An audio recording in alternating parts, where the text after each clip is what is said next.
Hola de nuevo, a ver, el sello. Estamos en Lliçà de Munt. Como comprobaréis, paso una barrera de control. El ayuntamiento ha estado a la guay, unos vecinos les dijeron cuidado que se encuentran avispas asiáticas y evidentemente tuvieron que sellar. Si veis, a ver un momento, que lo alejo y así lo veis. Si veis, hay un perímetro de seguridad, ¿vale?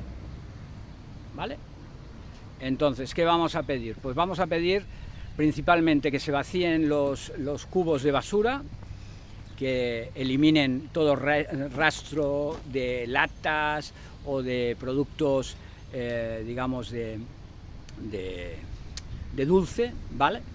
Y ahora vamos a ver la afluencia que tiene, la cantidad de movimiento que tiene este espacio, ¿vale? Justo aquí en el centro, ¿vale? Justo aquí en el centro, que como podéis observar tenemos unas mesas, ¿vale? Aquí detrás mío tenemos una mesa y tenemos diferentes mesas, ¿vale? Y entonces, ¿qué pasa? Pues que evidentemente tenemos un movimiento de avispas. Ahora lo vais a ver, aquí, justo aquí, en estos troncos, ¿eh? Entonces, ¿qué es lo que está pasando? ¿Por qué hay este movimiento de avispas? Básicamente son diferentes cosas, ¿vale? Ahora os pondré en detalle para que podáis ver lo que están haciendo, pero lo explico antes. Lo que están haciendo es coger, esto sería como un prica, ¿vale? De hecho, ya hay, digamos, unas categorías, ¿vale? Hay de nido primario, algunas, y lo que más hay son avispas de nido secundario, porque son muy grandes, ahora las veréis. Y entonces ya entre ellas ya se están cuadrando, ¿eh? O sea, ya hay unas que deciden quién viene o quién no viene, porque son territoriales y esto les pertenece a ellas. Con lo cual, no todo el mundo tiene acceso al prica, a los almacenes. ¿Y qué tienen esos almacenes? Pues, por un lado, tienen proteína, ¿eh? Aquí vienen a cazar abejas, a cazar avispas autóctonas, polinizadores en general. Y entonces lo que hacen es nutrir, ¿vale? Vienen aquí, cazan y se van, ¿vale? Se van en 4 direcciones. Eso quiere decir que hay 4 nidos diferentes, ¿vale? Además, debe haber algún nido más, porque aquí ya se han repartido el pastel, pero hay peleas. Y eso significa que hay territorialidad, que están diciendo, no, tú no perteneces a mi nido, tú no tienes acceso a este material. ¿Y qué material? Pues mira, la resina de los árboles va sudando y esa resina les sirve como enganche, ¿vale? Para los nidos. Por otro lado, también trituran lo que es el tronco, ¿vale? La corteza, con lo cual lo que están cogiendo es material para cimentar, ¿vale? Para cimentar el nido. Y luego la proteína que hemos hablado, con lo cual cubre todas las necesidades de un nido, ¿vale? Bueno, pues ahora os voy a poner la imagen para que podáis ver cómo está plagadito de estas avispas. Vale, como os he comentado, aquí vamos a ir buscando, ¿vale? A ver, vamos a ver, vale, están en el otro lado, ¿vale? Mirad, por aquí están volando, aquí están llegando, mirad.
Bueno, pues como habéis podido comprobar, está plagadito, van pasando y bueno, es lo que hay, es tener que convivir con ellas y entenderlas, sobre todo entenderlas, porque otra cosa que me han dicho es, oye, ¿por qué no pasamos y sulfatamos y eliminamos? Pues es un problema, porque si haces eso, si sulfatas, si estás matando todas las avispas, lo que haces es romper el equilibrio natural que tienen ellas, ¿vale? Y entonces, vale, sí, por la tarde eliminas todo bicho viviente, te lo has cargado todo, pero es que al día siguiente todos los nidos que tienen una influencia sobre el territorio van a venir y van a estar luchando para conseguir la armonía que tenemos ya. Con lo cual, igual ahora tenemos un porcentaje de un 10 de movimiento y podríamos pasar a eliminarlas todas y al día siguiente tenemos un 50% más de movilidad, de batallas, de luchas territoriales. Es una tontería, es perder el tiempo, es gastar dinero tontamente. Hay que entenderlas, hay que saber moverse en este mundo tan complejo de la avispa asiática y conseguir de esta manera poder neutralizar la zona, ¿no? El tema es que hay que trampear, que hay que hacerlo profesionalmente, hay que saber hacerlo, ¿vale? Y sobre todo entenderlas. Y a la hora de actuar sobre los nidos, entender qué nido estás actuando para no cagarla, ¿vale? Y sobre todo hacerlo bien, ¿no? Y entonces al final conseguiremos como mínimo convivir con seguridad, ¿no? Ya que no podemos eliminarlas del todo, como mínimo vivir tranquilos, ¿no? Bueno, pues nada, si te ha gustado el vídeo y apoyar la causa, pues ahí apoya la causa. Sobre todo, ya te digo, ya di la información de que Yisá estaba limpio de nidos primarios, ¿vale? Pero que nos íbamos a encontrar con un problema con los nidos secundarios. Aquí empieza el problema. Aquí empezamos a ver que estamos en territorio comanche, que estamos en territorio compartido, digamos, frontera entre diferentes sectores, no voy a decir nombres, pero esos sectores nos están afectando. Han empezado. Venga, un saludo.